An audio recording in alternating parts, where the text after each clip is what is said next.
সুপ্রিয় দর্শক, হক green world চ্যানেলে আপনারা জানাই স্বাগত। গাছ দেখেই বুঝতে পারছেন এটি একটি পেঁপে গাছ, জাত হচ্ছে রেড লেডি। তো রেড লেডি গাছ নাকি 6 মাসের মধ্যেই ফলটা দিয়ে দেয়। এটা গাছ বসানো আমার প্রায় 3 মাসের কাছাকাছি হয়ে গেল, কিন্তু সেরকম কোনো বৃদ্ধি আমি লক্ষণ দেখতে পাচ্ছি না। তো এর আগেও আমি একটা গাছ বসিয়েছিলাম, সেই গাছটা অবশ্য আমি টব থেকে ট্রান্সফার করেছি।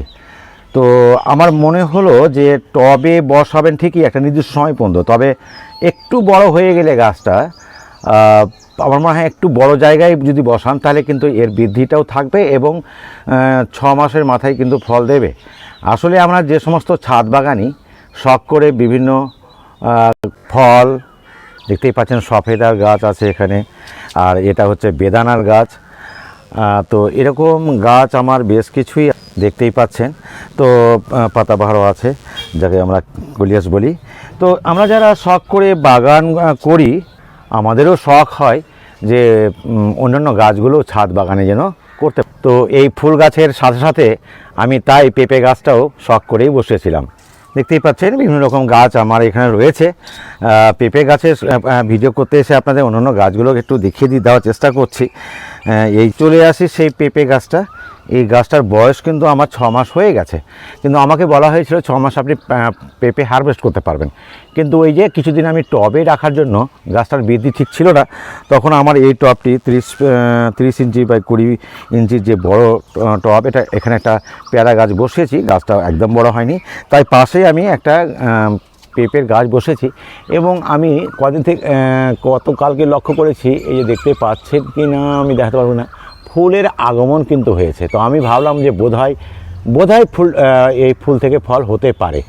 তো এই জন্যই আমি আজকে একটু খাবার দেবো ভাবছি, কারণ যে কোনো গাছেরই একটা নির্দিষ্ট খাবারের দরকার পড়ে, আর বিশেষ করে যখন ফুলটা আসতে শুরু করে তখন কিন্তু খাবার দরকার পড়ে। তো খাবার দেওয়ার জন্য ভিডিওটা যাতে খুব একটা বড় না হয়, তাই আমি ওই একটুখানি মাটিকে 4 সাইডে একটু কেটে দিয়েছি। বেশি গর্ত করা যাচ্ছে না, কারণ চারদিকে প্রচুর শেকড় ছড়িয়ে আছে। শেকড়ের আঘাত আমি দিতে চাইছি না। তো যাক, যে খাবারটা দেবো সেটা এবার দেখাই। আমি খাবার বলতে আমি এখনও নিয়েছি একদম কম্পোস্ট, এটা গোবর সার হলে আরও ভালো হয়। আর 1 চামচ থেকে একটু বেশি নিয়েছি আমি পটাশ, আর 1.5 চামচের মতো নিয়েছি আমি ফসফেট। এছাড়া আমি আর কিছু দেবো না। তো এই খাবারটিকেই আমি এক জায়গাতে ফেলে দিচ্ছি আপনাদের সামনেই। তারপরে এটাকে ভালো করে মিক্স করে দিয়ে আমি 4 সাইডে ছড়িয়ে দেওয়ার চেষ্টা করছি। দেখুন, এই যে এইভাবে ছড়িয়ে দিচ্ছি। তারপরে এবার মাটিটা যেটা তুলেছিলাম সেই মাটিটা আমি দিয়ে ঢেকে দেব। আর খাবার দিলে তো একটুখানি জল দিতে হবেই, তাই অল্প বিস্তর জলটাও আমি দিয়ে দিচ্ছি, যাতে ফুলটা একদম ফলে পরিণত হয় এবং যথাবিহিতভাবে যথাসম্ভব বেশি আর কি, এক কথায় যেন ফল গাছে আসতে পারে। তো এই অবস্থায় আছে আমার। তবে একটা দুর্ভাগ্য যদি থাকে, তাহলে এই ফুলটা যদি পুরুষ ফুল হয়ে যায় তাহলে কিন্তু খুব সমস্যা, তাহলে বিপদ। এই জন্য পেঁপে গাছ কখনোই একটা সিঙ্গেল বসাবেন না, ছাদ বাগানে হোক আর যেখানে হোক, পাশাপাশি 2-3টে বসাবেন। তাতে সুবিধা হবে কি, মেল ফিমেলের যে পলিনেশন সেটা খুব সুবিধা হবে। এই পেঁপে গাছ সম্পর্কে 2-4টি কথা বলার যেটা আছে সেটা হচ্ছে, এই গাছগুলো সারা বছর বসানো যায়, তবে সেপ্টেম্বর মাসে বসালে সবচেয়ে ভালো হয়, কারণ তখন ওয়েদারটা খুবই ভালো থাকে। আর ডরমেন্সি পিরিয়ডটা শীতকালে কেটে গেলে ফেব্রুয়ারি মাসের দিকে আপনি ফলটা পেয়ে যেতে পারেন, ফেব্রুয়ারি মার্চ মাসে। এটা একটা খুব ভালো একটা জিনিস। তো যাই হোক, যদি অন্য সময়ে বসান, গাছ কিন্তু অবশ্যই আপনাকে রোদে রাখতে হবে। আর মজার বিষয় হলো, এই গাছে কোনো রোগ পোকা লাগে না, এটা একটা দারুণ ব্যাপার। আর জল দেবেন খুবই পরিমিত, অর্থাৎ জল খুব একটা বেশি দিতে হয় না। আমি খাবার দিলাম বলে একটু জল দিলাম, কিন্তু জলের তেমন কোনো খুব একটা রিকোয়ার্ড হয় না, মানে যেটুকু অন্যান্য গাছে দেবেন তার থেকেও কম দেবেন আর কি। আর এই গাছে তো বললাম রোগ হয় না, রোদে রাখবেন সে কথাটা যেন স্মরণ থাকে। তবে একটা জিনিস করবেন, যদি সম্ভব হয়, আমরা যারা ছাদ বাগান করি, কারণ এই গাছগুলো তো মাটিতে স্বাভাবিকভাবে কোনো কিছু করতে হয় না খুব একটা, তো রোগ পোকা হোক বা না হোক, এই যে ফুল আসছে এই সময় যদি আমরা মিরাকুলান পিজিআরটা স্প্রে করতে পারি, বা যে কোনো ভিটামিন টাইপের একবার স্প্রে করে দিলে আমার মনে হয় গাছটাতে কাঙ্ক্ষিত রেজাল্ট আপনি পাবেন।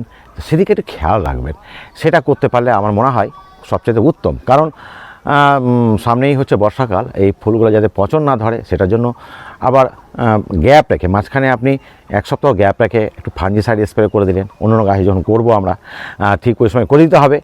আর ওই যে বললাম পিজিআরটা যেটা মিরাকুলান সেটা করবেন। তো এতটুকুই আজ এই পর্যন্ত। তো দেখা যাক, একটি গাছও হলেও হতে পারে, আবার স্বপরাগী যেহেতু, তো আমি সেই অপেক্ষায় রইলাম।